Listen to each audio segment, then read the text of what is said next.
여러분 안녕하세요. 더오름 수학 원장 이승준 선생입니다.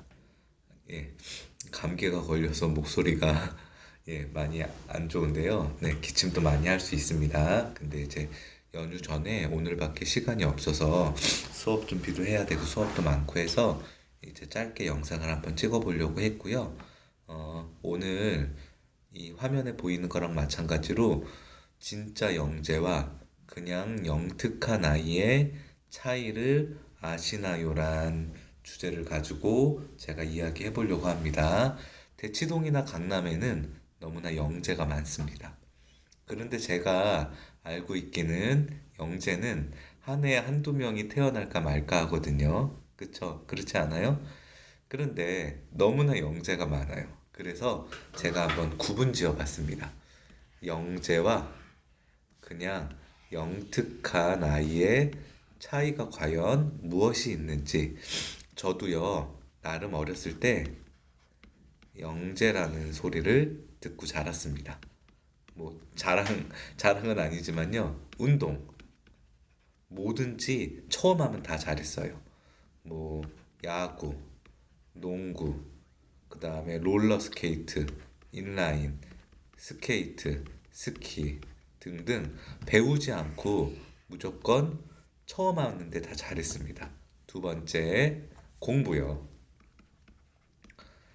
공부 잘했어요. 학원을 다니거나 부모님이 뭘 가르쳐 준 것도 아닌데 한글도 그냥 벽에 붙어 있는 그거 보고 띄었고, 공부 그냥 부모님이 문제집, 전과 한 권 사다 주면 그거 보고 시험 100점 맞고 그랬습니다. 네, 그랬죠. 그래서 가난한 집 아들로 저희 부모님이, 특히 저희 아버지가 그 기대를 엄청 걸었어요.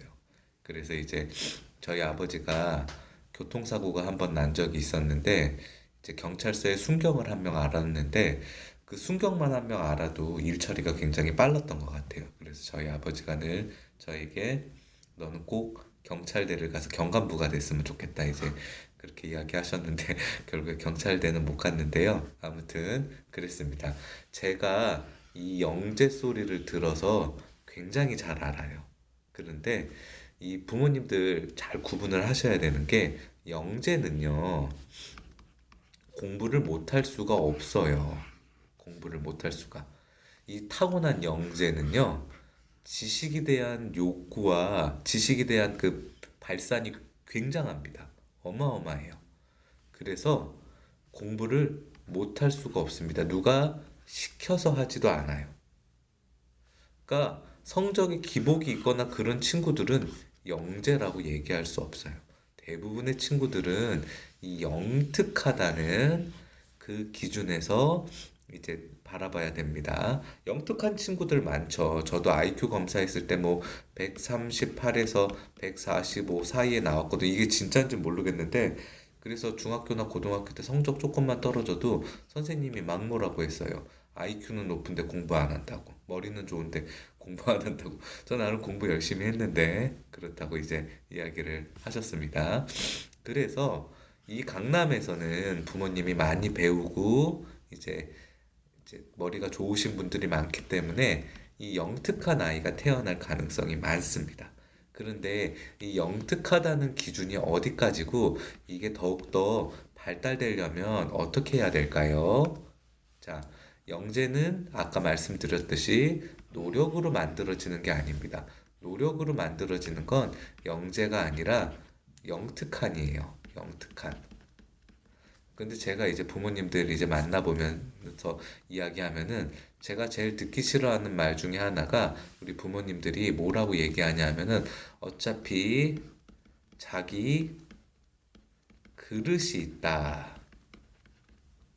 이 얘기를 하시는데요. 일단 정말 타고난 영재는 아까 앞에서 말씀드렸듯이 노력으로 만들어지지 않아요. 왜냐하면 노력도 자연적으로 합니다. 자연적으로요. 왜? 그 지식에 대한 그 욕구를 참을 수가 없으니까. 그럼 우리가 보통 영재라고 부르는 일반적으로 그냥 영특한 아이, 이 아이들은요, 이제 노력을 굉장히 많이 해야지만 이제 만들어지는데, 그러면 이제 우리 부모님들이 이 영특한 아이가 공부를 잘하지 멍청한 아이, 제가 이제 아이들한테 우스갯소리를 빡대가리라 그러는데, 멍청한 아이들, 이제 느린 아이들, 느린 아이라고 할게요. 느린 아이. 저희 딸도 이 느리거든요. 그쵸? 느린 아이. 이런 이 느린 아이들은 그릇이 안 된다. 그릇이 안 된다. 얘는 자기 그 학습 능력이 안 된다. 이렇게 이야기하시는데 이거는 저는 동의할 수 없어요. 저는 이런 아이들이 잘 된 케이스를 너무나 많이 봤어요. 왜 부모님들이 이런 아이들을 안 봤나 할 정도로, 이 동네에는 그런 아이들이 없어서 그런가 그럴 정도로, 저는 조금 동의를 할 수 없는 게, 친구 두 명이 있는데 이 친구 대표적인 친구인데 이 친구 두 명이 다 이런 느린 아이의 케이스예요. 한 명은 고등학교 때 친구인데 고등학교 1학년부터 고등학교 3학년 때까지 같은 반이었던 친구예요. 내신 전교 1등. 제가 그래서 이 친구랑 3년 내내 같은 반이어서 반에서 1등을 한 번도 못했습니다. 반에서 늘 2등만 했는데 진짜 공부 열심히 해요. 진짜 진짜 열심히 했어요. 그런데 머리가 나빠요. 그래서 수능은 잘 못 봤어요. 그래서 이 친구가, 저희가 저희가 한 880명 정도 한 학년에 있었는데 이 중에서 서울대를 한 20명 정도, 의치대 포함해서 현역이 서울대를 한, 의치대 포함해서 20명 정도 갔는데 이 친구가 연대를 갔습니다. 연대. 예. 수능은 연대 갈 점수도 안 나왔는데 그때 당시에 내신 우수자 전형이 있었나 봐요. 이 전형으로 연대 공학부를 갔어요. 근데 이제 그때는 학부제였는데 공부 열심히 해서 전자전기 했더라고요.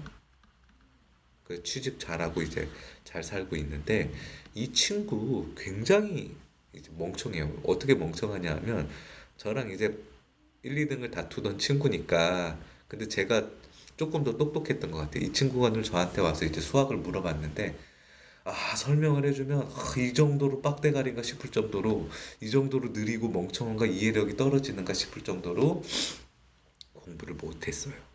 그러니까 이해력이 완전히 떨어지는 친구예요. 예. 그런데 노력으로 극복해서 내신 전교 1등을, 정말 이 친구야말로 3, 4시간 자고 쉬는 시간에도 공부하는 친구였어요. 따라갈 수가 없어요, 공부 양으로. 서울대는 못 갔지만 결국에는 대학 가서 잘해가지고 굉장히 좋은 성적을 받고 졸업하고 좋은 직장에 취직했어요. 또 하나 이 친구는 더 대단한 친구입니다. 이, 이 친구는 이제 고등학교 때 친구이기는 한데요. 교회 친구예요, 교회. 교회 친구인데 진짜 멍청해요, 진짜. 저랑 이제 고등학교는 다른 동네 고등학교에 다녔는데 이제 이 친구 누나가 굉장히 똑똑합니다. 똑똑한 아이예요. 똑똑쟁인데 한용외고를 나왔거든요. 그런데 거기에서 이과를 선택해서 서울대 의대에 합격한 이제 분이에요. 그래, 이 친구는 고등학교 때 30등에서 40등 정도 하는 그런 친구였습니다. 반에서요. 반에서 엄청 멍청해요. 집에서 이제 성적으로는 버렸어요. 근데 이제 교회에 이제 부모님끼리 알았는데 이 친구 부모님이 이제 제가 공부 잘한다는 걸 알고 저랑 같이 놀게 하려고 붙여줬어요. 그래서 이 친구 부모님 맨날 저랑 이제 같이 공부하고 그러면 밥도 사주시고, 그래서 제가 거의 이 친구 과외 선생님처럼 님처럼 이렇게 같이 다녔어요. 이 친구 부모님이 문제지도 많이 사줬어요. 저는 도움을 많이 받은 친구인데 지금도 연락하고 친합니다. 예. 그런데 제가 가르쳐 줘봤는데 너무 멍청한 거예요. 이 친구 진짜 진짜 절대 똑똑하지 않아요. 그래서 이 친구, 그런데 고등학교 2학년 때부터 공부를 하기 시작했어요. 그래서 고2, 고3 정말 잠도 안 자고 열심히 공부했는데 너무나 멍청하고 느리고 이제 이해력이 부족해서 현역되는 대학을 가지 못했고요. 재수했습니다. 제가 수학 과외를 계속 해줬었는데 재수했는데 이렇게 열심히 했는데 서울대를 못 가냐? 그럴 정도로 서울대를 못 가고 어딜 갔냐 하면은 한양대 공대를 갔습니다. 재료공학과인가 갔어요. 한양대 재료공학과인가. 대학에 가서도 공부를 엄청 열심히 했어요.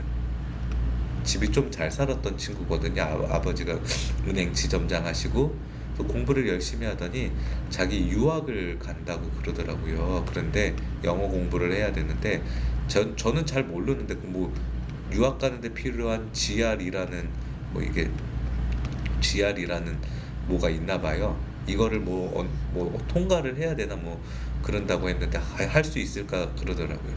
6개월 공부해서 이제 뭐 합격해서 진짜 장학생으로 유학을 갔는데요. 저한테 그러더라고요. 정말 2시간에서 3시간 자면서 너무 영어가 안 외워져서 사전을 전 이 친구한테 처음 들었어요. 씹어먹은 적이 있다고. 네, 이렇게 공부를 열심히 한 친구여서 어디를 갔냐 하면은 UC 버클리를 갔습니다. UC 버클리를 가서 여기서 석사, 박사, 포다까지 하고요. 그리고 지금 UC 버클리에서 교수로 있어요. 네, 대단한 친구입니다, 이 친구. 그런데요, 멍청해요. 그러니까 저는 동의할 수 없어요. 그릇이 있다. 그릇은 자기가 만드는 거고요. 그릇이 있다고 생각하면 그 그릇을 우리 부모님들이 제안해서 주는 겁니다.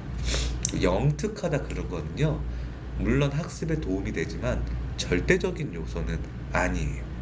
노력, 끈기, 희망, 그런 게 중요한 거죠. 영재가 아니어도 최고의 성적을 받을 수 있다. 제가 방금 이야기 드린 거죠. 오히려 영재면은요, 영특하면 노력을 하지 않습니다. 대표적인 케이스가 저예요. 짧은 시간에도 많은 성과를 얻을 수 있어요. 그래서 노력을 하지 않아요. 뭔가 절박한 그런 순간이 돼야지만 노력을 합니다. 저 같은 경우에는 이 가난이라는 절박함이 있어서 공부를 열심히 했던 것 같아요. 제가 만약에 아이들한테도 이야기하는데 니네처럼 잘 살고 그러면은 나는 공부 아마 안 했을 거다, 이제 그렇게 이야기합니다. 예, 영재는, 영특한 친구는 노력을 열심히 하지 않아요. 즉 우리 부모님들이 지금부터 심어줘야 되는 거는 뭐냐 하면요, 느려도 그래도 끈기 있게, 멍청해도 끈기 있게, 포기해도 다시 일어나게, 그릇을 크게 키워주시는 게 저는 제일 중요하다고 생각이 듭니다. 네, 목소리가 잘 들리셨나 모르겠네요. 그리고 제가 한 가지 이제 말씀드릴 게 있는데요. 이 영재 이야기하니까 이제 생각이 났는데, 이 영재 사기꾼들이 많습니다. 이제 영재 사기꾼 뭐냐 하면은 뭐 아이를 영재로 키우기, 뭐 자사고 보내기, 자사고에서 제가 한글을 잘 못 쓰네요. 자사고에서 살아남기, 의치대 보내기, 막 이런 것들 막 하는 사기꾼들이 많아요. 그분들이 100% 사기꾼이라고 이야기할 수는 없지만 그분들의 프로필을 보면요, 대부분 유딩이나 초등 저학년을 가르치는 분들입니다. 저는 그러면 한 가지 물어보고 싶은 게 있어요. 이분들이 자사고에 다니는 친구들을 가르쳐 봤나요? 그래서 이 자사고에 다니는 친구들의 성적을 포트폴리오로 만들어서 어떤 성향의 친구들이 어떻게 공부를 해서 어떤 대학에 갔는지를 실제로 가르쳐 봤나요? 의치대를 간 친구들을 고등학교 때 가르쳐 보셨는지, 그래서 어떤 성적과 어떤 생기부를 가지고 의치대를 갔는지 아시나요? 모르잖아요. 유치원생이랑 초등 저학년 가르치시는 분이 어떻게 알 수 있어요? 몰라요. 이 영재 사기꾼들. 근데 참 우리 부모님들 똑똑하신 것 같은데 많이 속아 넘어갑니다. 많이 속아 넘어가요. 고등학생을 중점적으로 가르치시는 분들도 물론 이런 약간 사짜 느낌이 나시는 분들도 있지만 이런 말 잘 안 해요. 변수가 너무나 많습니다. 네. 자사고에 가서 살아남는 거 뭐예요? 열심히 하는 것밖에 없어요. 의치대 가는 거 뭐예요? 열심히 하는 것밖에 없어요. 초등학교 때는 어디까지 끝내야 된다. 뭐 중학교 때는 어디까지 끝내야 된다. 그런 법칙이 어디 있어요? 여기 의사 선생님, 뭐 법대 나오신 변호사, 판검사 분들 초등학교 때까지 어디까지 끝내야 된다고 생각하시고 공부하셨나요? 그런 거 없어요. 그냥 열심히 끝까지 참고 공부하는 그런 사람이 성공한다고 저는 생각합니다. 네, 제발 좀 속지 않으셨으면 네, 좋겠고요. 기침도 많이 했는데 시청해 주셔서 정말 감사합니다.